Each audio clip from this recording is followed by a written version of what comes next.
నమస్తే. ఇన్నాళ్ళు నన్ను సపోర్ట్ చేస్తూ, ఎంకరేజ్ చేస్తూ మీ ప్రేమని నాకు అందిస్తున్న ప్రతి ఒక్కరికి కృతజ్ఞతలు.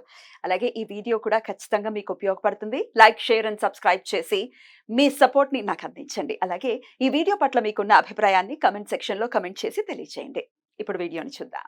నమస్తే. Welcome to our channel. నేను పద్మిని. ప్రస్తుతంతో పాటు ప్రముఖ ఆధ్యాత్మికవేత్త, నారీసేన ఫౌండర్, దత్త ఉపాసకురాలు శ్రీమతి లతా దత్త గారు మనతో పాటు ఉన్నారు. మాట్లాడదాం. నమస్తే అక్క. జయ గురుదత్తారా. శ్రీ గురుదత్త అక్క. చాలా బ్యూటిఫుల్ గా కనబడుతున్నారు ఈరోజు. Thank you. ఎల్లో అంటేనే గురువు కదా, ఆ గురు అనుగ్రహం అలాగా ఎల్లో అట్లా రిఫ్లెక్ట్ చేస్తూ ఉంటుంది, ఆ తేజస్సుని తీసుకొస్తుంది మొక్కల్లో. ఫేవరెట్ కలర్ కూడా ఎల్లో. డెఫినెట్లీ ఎల్లో తర్వాత ఏదైనా ఎల్లో బ్యూటీస్ ఎల్లో. రైట్ అక్క. అక్క, రేపు పౌర్ణిమ మొదలు కాబోతోంది. రేపు పొద్దున్న సుమారు 10ంటికి పౌర్ణిమ ఘడియలు మొదలవుతున్నాయి. హోలికా దహనం కూడా రేపు చేసుకుంటూ ఉంటారు. సో ఇక ఈ పాల్గొన మాస పౌర్ణమి చాలా చాలా విశేషవంతమైన పౌర్ణమి అని ఖచ్చితంగా చెప్పుకోవచ్చు. ఎందుకంటే లక్ష్మీ జయంతిని అత్యద్భుతంగా సెలబ్రేట్ చేసుకుంటూ ఉంటాము. ఉత్తర పల్గుని నక్షత్రంలో అమ్మవారు ఉద్భవించారు క్షీర సాగర మదనం నుంచి అన్న విషయం మనందరికీ తెలిసిందే. అయితే మరి ఈ పౌర్ణమిని ఎలా వినియోగించుకోవచ్చు? చాలా చాలా విశేషాలు ఉన్నాయి. అటు మనకు కనిపించినప్పటికీ చంద్రగ్రహణం ఏర్పడబోతోంది, పౌర్ణిమ, హోలికా పౌర్ణిమ అన్ని కలిసి వచ్చేసాయి అనమాట. ఆబ్వియస్ గా. సో చెప్పండి అక్క, ఎలా చేసుకోవచ్చు, ఎప్పుడెప్పుడు ఏమేం చేసుకోవాలి? 2 days ఉంది కాబట్టి. అయితే రేపటి నుంచే మనకి హోలికా దహనం సమయం మొదలైపోతుంది.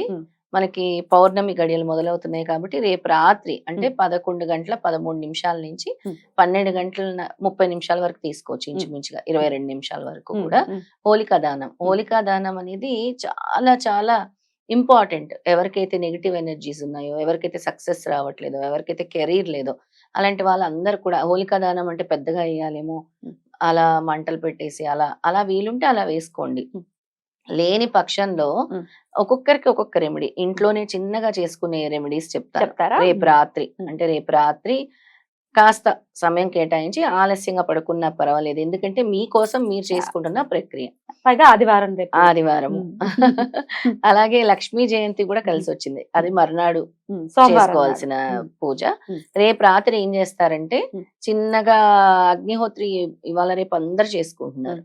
కర్పూరం వేసేసి అందులో కొద్దిగా, అంటే ఎవరికైతే ఆర్థిక సమస్యలు ఉన్నాయో వాళ్ళు ఏం చేస్తారంటే లవంగాలు, యాలుకలు ఒక 3 తీసుకోండి. 3 లవంగాలు, 3 యాలుకలు, కొన్ని ధనియాలు వేసేయండి. వేసేసి దాన్నే హోలికా దహనంలా భావించండి. హోలికా దహనం అంటే మనం పెద్దగా చేయడానికి చాలా మందికి ఇప్పుడు అందుబాటులో లేదు కదా, అపార్ట్మెంట్స్ వచ్చాయి కదా. చిన్న అగ్నిహోత్రి తీసుకొని చేయండి రేపు రాత్రి ఈ సమయంలోనే 11 గంటల 13 నిమిషాల సమయంలోనే చేయండి. ఇది నేను చెప్పిన ఈ రెమెడీ ముఖ్యంగా ఇది ఫైనాన్షియల్ గెయిన్ కనమాట. అంటే ఆర్థిక పరమైన ఇబ్బంది, పైగా లక్ష్మీ అనుగ్రహం కలగటానికి. తప్పకుండా. అయితే ఈ అగ్నిహోత్రి చిన్నది దొరుకుతూ ఉంది, అది లేకపోతే ఏదైనా ప్రమిదలో, పెద్ద ప్రమిదలో కూడా వేసుకోవచ్చు, పెద్ద మట్టి ప్రమిదలో కూడా వేసుకోవచ్చు. ఇవి ఈజీగా అయిపోతాయి.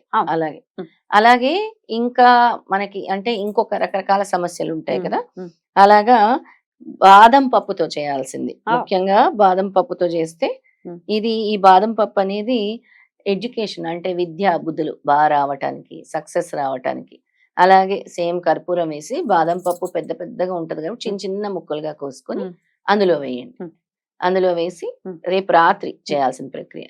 ఇందాక చెప్పింది లక్ష్మీ అనుగ్రహం కోసం, ఇప్పుడు చెప్తుంది విద్యకి సరస్వతి అనుగ్రహం కోసం. ముగ్గురు ఆవిడే కదా, మహాలక్ష్మి, మహాకాళి, మహాసరస్వతి. అలాగే ఇంకొద్దిగా ఈ బాదంతో పాటు కొద్దిగా నువ్వులు కూడా వేయండి. ఎన్ని బాదాం వేయమంటారు? ఒక 3 బాదాములు చిన్న చిన్న ముక్కలుగా కోసేసి వేయాలి. అంటే ఎక్కువ అంటే మరి ఆ కర్పూరంలో ఇదవ్వదు కదా, పొగొచ్చేస్తుంది కదా. 3 బాదాములు, 3 గాని 5 గాని వాడొచ్చు వేసి. అలాగే కొన్ని నువ్వులు, ఒక స్పూన్ నువ్వులు, నల్ల నువ్వులు స్పూన్ నువ్వులు. అంటే మీకుండే దరిద్రం తొలగిపోవటానికి ఆ నల్ల నువ్వులు వేయాలి. ఈ రోజుతో నా దరిద్రం తొలగిపోవాలి అనుకునే వాళ్ళు ఈ రెమెడీ పాటిస్తే చక్కటి ఫలితం వస్తుందన్నమాట. ఆ విధంగా చేసుకోవాలి రేపు సాయంత్రము. ఈ 2 రెమెడీస్ గనక మీ ఇంట్లో చేసుకుంటే చాలా మంచిది. తర్వాత ఎల్లుండి వచ్చేసి అసలైన రోజు లక్ష్మీ జయంతి కాబట్టి అందరూ కూడా లక్ష్మీ అమ్మవారికి చక్కగా పూజ చేసుకొని లక్ష్మీ అష్టోత్తరం చదువుకోండి. లక్ష్మీ అష్టోత్తరము లేదా మహాలక్ష్మి అష్టకం, నమస్తేస్తు మహామాయే శ్రీపీఠేశ్వర పూజితే శంఖ చక్ర గదా హస్తే మహాలక్ష్మి నమోస్తుతే. చాలా బాగుంటుంది అసలు, చాలా చాలా ఇష్టం అది. సులభంగా, నాకు కూడా చాలా చాలా ఇష్టం. చాలా ఇష్టం, చాలా సులభంగా చాలా బాగుంటుంది. లక్ష్మీ అమ్మవారికి చక్కగా అలంకరించుకొని పుష్పాలతో ధూప దీప నైవేద్యాలతో, అలాగే క్షీర అన్నం చేసి పెట్టండి తెల్లటిది, ఎందుకంటే పౌర్ణమి కదా, క్షీర అన్నం చేయండి. అలాగే నేను ఎప్పుడూ చెప్తూ ఉంటాను, పాలల్లో కొద్దిగా తేనె చుక్క వేసి పెట్టండి, చాలా, అంతకు మించి ఏమీ అడగదు అమ్మవారు. లక్ష్మీ కటాక్షము. అమ్మవారికి మన పుట్టినరోజు రోజు కూడా అందరూ వచ్చి మనం గ్రీట్ చేస్తే చాలా ఆనందంగా ఉంటుంది. అవునక్క. అలా ఇంకా దేవతలు ఎంత ప్రీతి చెందుతారు. ఉమ్. అలా చక్కగా అమ్మవారి దగ్గర పెట్టి ఆ. ఆ రోజు నైవేద్యంగా పెట్టి మీరు తీసుకోండి, ఆ పాలని హ. తీసుకోండి. ఉమ్. ఎవరికైతే చంద్రగ్రహ సమస్యలు ఉన్నాయో వాళ్ళందరూ కూడా, చంద్రగ్రహణం మనకు లేదు ఇక్కడ భారతదేశంలో, అవును. కనిపించట్లేదు. ఆ. కానీ ఆ గ్రహణం సమయంలో చంద్ర దోషాలు అంటే ఇంకా మీకు ఆ నెగిటివ్ ఎఫెక్ట్స్ చూపించకుండా ఉండాలి అని అంటే, మనకు గుర్తుందా అప్పుడు చాలా పెద్ద సూర్యగ్రహణం వచ్చింది ఆ. తెల్లవారి, అప్పుడు అందరూ కూడా ఇంట్లోంచి బయటకు రావద్దన్నారు. ఆ తర్వాతే మనకి కోవిడ్ ఇలాంటివన్నీ కూడా సంభవించాయి.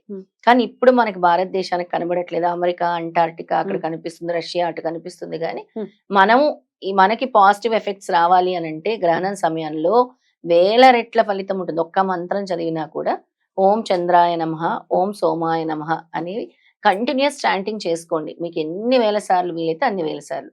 అంటే పర్టికులర్ గా అక్కడ ఇప్పుడు అమెరికాలో మనం ఒకవేళ తీసుకుంటే మన టైమింగ్ ప్రకారం అయితే సుమారుగా 10:53 గ్రహణం స్టార్ట్ అవుతుంది. రాత్రి పొద్దున ఉదయం స్టార్ట్ అవుతుంది మనకి. అక్కడ రాత్రి కాబట్టి మనకి ఉదయం కాబట్టి ఉదయం సమయంలో చక్కగా చేసుకోండి. సెలవు వస్తుంది ఆ రోజు, అందరూ కూడా చాంటింగ్ చేసుకోండి. ఎంతసేపు చాంటింగ్ చేసుకుంటే అంత మంచిది, అంత పాజిటివ్ ఎఫెక్ట్స్ వస్తాయి. సెలవు వస్తుందా అంటే హోలీ పండగ సెలవు ఇచ్చారా ఏంటి? మండే కదా మండే గ్రహణం ఏర్పడేది, మండే కదా. హోలికా పౌర్ణమి కొంతమందికి అయితే సెలవు ఇస్తున్నారు. మరి సెలవు లేని వాళ్ళైతే మీరు ఎక్కడున్నా కూడా చాంట్ చేసుకోవచ్చు, మానసికంగా చాంట్ చేసుకోండి.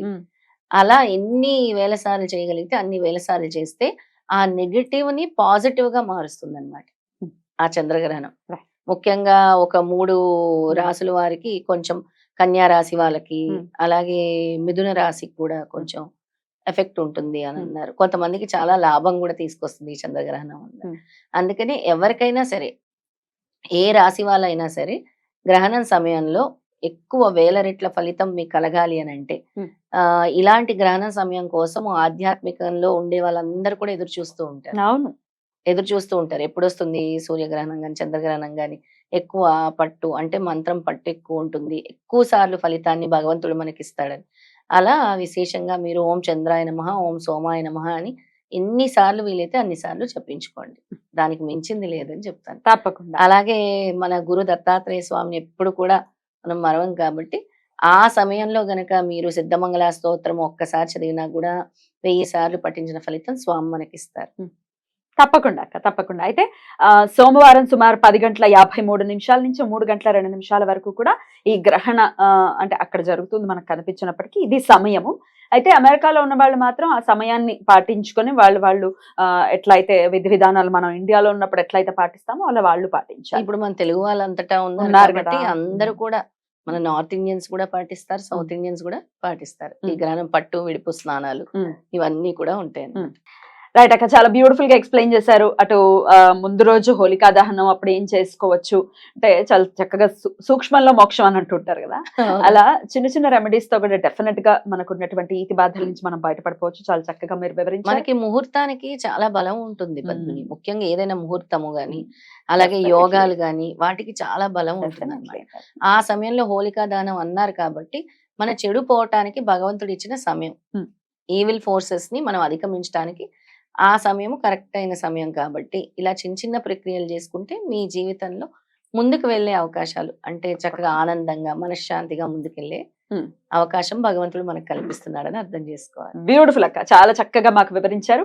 డెఫినెట్ గా చెప్పినటువంటి చిన్న చిన్న స్మార్ట్ రెమెడీస్ ఇవి డెఫినెట్ గా ఇవి ఫాలో చేసుకుని, అటు లక్ష్మీదేవి యొక్క కృప, ప్రతి ఒక్కరు ఆ తల్లి యొక్క కృప కోసమే వెంపర్లాడుతూ ఉంటారు. డెఫినెట్ గా లక్ష్మీదేవి యొక్క కృప ప్రతి ఒక్కరికి ఉండాలని మనస్ఫూర్తిగా కోరుకుంటూ హోలీ శుభాకాంక్షలు మీకు తెలియజేస్తున్నాను. మీకు కూడా పద్మిని, నీకు మన రెడ్ టీవీ సబ్స్క్రైబర్స్ అందరికీ కూడా హోలీ పండుగ శుభాకాంక్షలు. ఎంత రంగురంగులు ఎంత అందంగా ఉంటాయో వాళ్ళ జీవితం కూడా అంత అందంగా ఉండాలని కోరుకుంటున్నారు. థ్యాంక్ యూ అక్క. నమస్తే. నమస్తే.